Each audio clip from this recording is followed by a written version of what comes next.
এটাই ঝমঝমে বৃষ্টি। এদিকে জন্মাষ্টমীর পূজা প্রায় আসন্ন, তাই মা আজ খিচুড়ি ভোগের রেসিপি করে দেখাবেন, কিন্তু একটু অন্য পদ্ধতিতে। আর রেসিপিটা শুরু করার আগে লাইক এবং সাবস্ক্রাইব বাটনটা অবশ্যই প্রেস করে দেবেন। নমস্কার বন্ধুরা, আজকে আমি সবজির খিচুড়ি করে দেখাবো। তার সাথে রয়েছে অনেক কিছু ভাজা।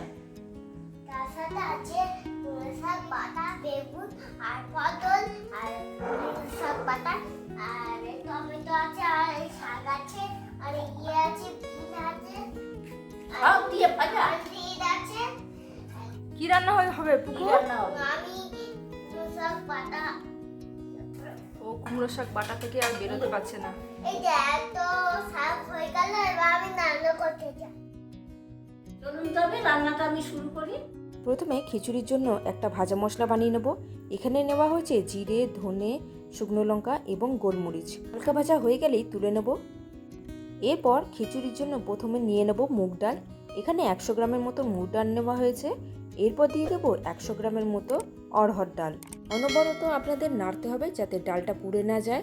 ডাল ভাজা হয়ে গেলেই জলের মধ্যে এটাকে ভালো করে ধুয়ে নেব আর আধা ঘন্টার মতন ভিজিয়ে নেব। এরপর কড়াইতে দিয়ে দেবো তেল আর দিয়ে দেবো 2টো শুকনো লঙ্কা, 1 ছোট চামচের মতো জিরে, 3টি তেজপাতা, 1 বড় চামচের মতো আদা বাটা, আর এটাকে ভালো করে নেড়ে চেড়ে নেব। এরপর দেবো ডুমো করে কেটে রাখা আলু, তারপর দেবো পটল এবং শেষে দেবো কুমড়ো। এখানে কুমড়ো নিয়েছি 200 গ্রামের মতন। এরপর 2 মিনিটের জন্য ঢাকা দিয়ে সেদ্ধ করে নেব। এরপর দিয়ে দেবো স্বাদ মতো লবণ, 1 ছোট চামচের মতো হলুদ, কেটে রাখা বরবটি, 1 টিস্পুনের মতো চিনি, আর দিয়ে দেবো মেজারমেন্ট কাপের হাফ কাপের মতো টমেটো কুচি।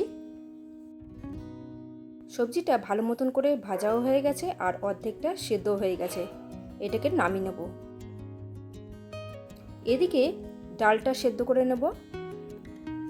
অড়হর ডাল এবং মুগ ডাল যে জলের মধ্যে আধ ঘন্টার জন্য ভিজিয়ে রেখে দিয়েছিলাম, সেটাকে দিয়ে দেব। যতক্ষণে ডালটা সেদ্ধ হচ্ছে, বেগুনির জন্য একটা ব্যাটার বানিয়ে নেব।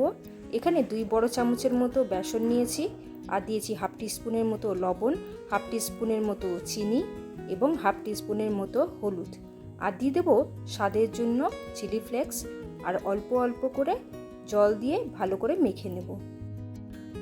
বেসনের মিশ্রণটিকে একটু ঘন রাখবো। এদিকে ডালটাও অর্ধেক সেদ্ধ হয়ে গেছে।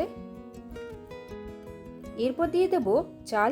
এখানে গোবিন্দভোগ চাল নেওয়া হয়েছে 300 গ্রামের মতন। চালটাকে 15 মিনিটের জন্য ভিজিয়ে রাখা হয়েছিল। এরপর দিয়ে দেবো 1 টিস্পুনের মতো হলুদ, আর যে সবজিটা ভেজে রেখে দিয়েছিলাম সেটা দিয়ে দেব। সবজির মধ্যে আগে থেকে লবণ দেওয়া ছিল, তাই আগে থেকে খিচুড়িতে কোনো লবণ দিইনি। একটুখানি টেস্ট করে নিয়ে লবণটাকে ঠিক করে ব্যালেন্স করে নেবেন। চাল, ডাল এবং সবজি সমস্ত কিছু সম্পূর্ণভাবে সেদ্ধ করার জন্য দিয়ে দেবো একটু জল। খিচুড়ি আমাদের রেডি হয়ে গেছে। হাতার মধ্যে 2 চামচের মতো ঘি, 2টো এলাচ আর 1 ইঞ্চি দারুচিনি ভালো করে ভেজে নিয়ে খিচুড়ির মধ্যে দিয়ে দেব। দেখুন কত সুন্দর রংটাও এসেছে আর গন্ধটাও অপূর্ব বেরিয়েছে। প্রথমে যে ভাজা মশলাটা বানিয়ে রেখে দিয়েছিলাম সেটা ওপরে ছড়িয়ে দেব। এদিকে খিচুড়ির সাথে খাওয়ার জন্য কিছু সবজি ভেজে নেব। ভাজার জন্য নিয়েছি পটল এবং আলু। আলুগুলিকে গোল গোল করে ভেজে নেব। আলু ভাজার মধ্যে সোনালি রং ধরে আসলেই সেগুলোকে তুলে নেব।